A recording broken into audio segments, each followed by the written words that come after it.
विवेकानंद का जैसे मुलाकात हुआ तो सीधे उनके सीने से आके लिपट गया और कहा कि मुझे एक मानस पुत्र मिल गया जो हमारी संस्था का उत्थान करेगा, दुनिया में इनका जय जयकार होगा। आज स्वामी विवेकानंद का ज्ञान दीक्षा कोई लिए हो या ना हो, मांस मछली खाता भी है तो स्टूडेंट, लेकिन सबसे ज्यादा उनके ज्ञान, उनके उद्देश्य, उनके विचार, उनके आचरण को लोग आज उपदेश देते हैं। ऐसा नहीं कि जो बन गए हैं साधु वही देते हैं, नहीं, उससे ज्यादा सरल तरीका से एक स्टूडेंट के बीच में जो विचार, उनकी भावना तक पहुंची है। सब संतों का ज्ञान पहुंच पाया?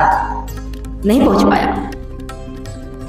इसलिए भिन्न भिन्न संत हुए, अलग अलग संत हुए और सबका दिनचर्या अलग अलग हुआ और सबका खेल भी अलग अलग तरीके से हुए और सबकी महिमा भी समय के अनुकूल अलग अलग भी हुआ। इसलिए जो सत्संग में आते हैं, यह मत सोचिएगा कि कोई हम ही लोग आते हैं और सुनते हैं समझते नहीं।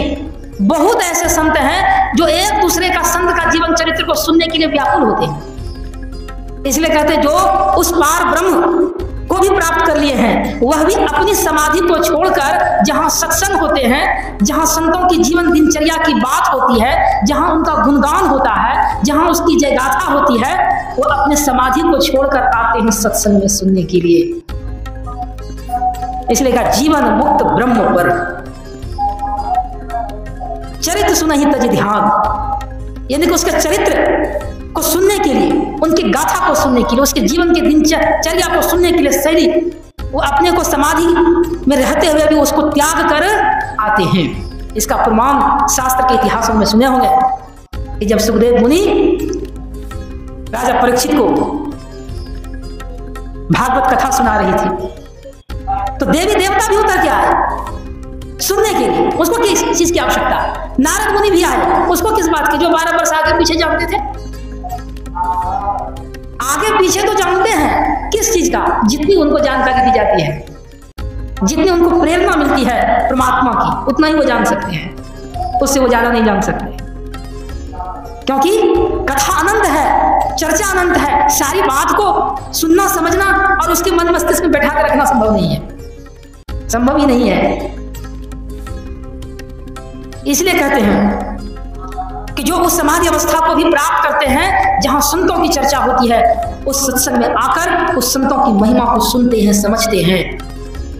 और कहते हैं जो ऐसा नहीं करते हैं कि हम तो अब उस चीज को प्राप्त कर ही नहीं, हमको अब किस चीज का कमी है, अब अपना दुनिया, अपना रहन सहन। गुरु महाराज का देखिएगा दिनचर्या, अपने को उस परमपिता परमात्मा को प्राप्त करके भी एक सहज ढंग से जिए, सत्संग में भाग लिए, समय पर स्तुति करते थे, समय पे ध्यान करते थे, समय पे। गुरु महाराज उनको क्या जरूरत था, फिर भी करते थे।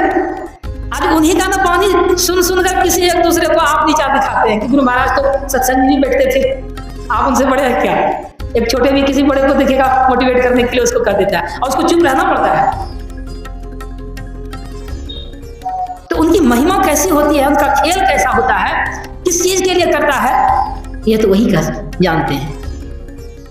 सब कोई इस चीज को नहीं जान सकते हैं।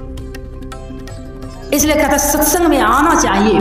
और जो ऐसा सुनने से अपने को हीन मानते हैं कि जो ऐसे ही बोलता है, उनके विषय में गोस्वामी तुलसीदास जी साफ लिख दिए हैं उन्हीं का अंतिम पंक्ति में, तिनके हृदय ही पाषाण, यानी कि उसका हृदय कैसा है? पाषाण की तरह है, पत्थर के समान है, करुणा के समान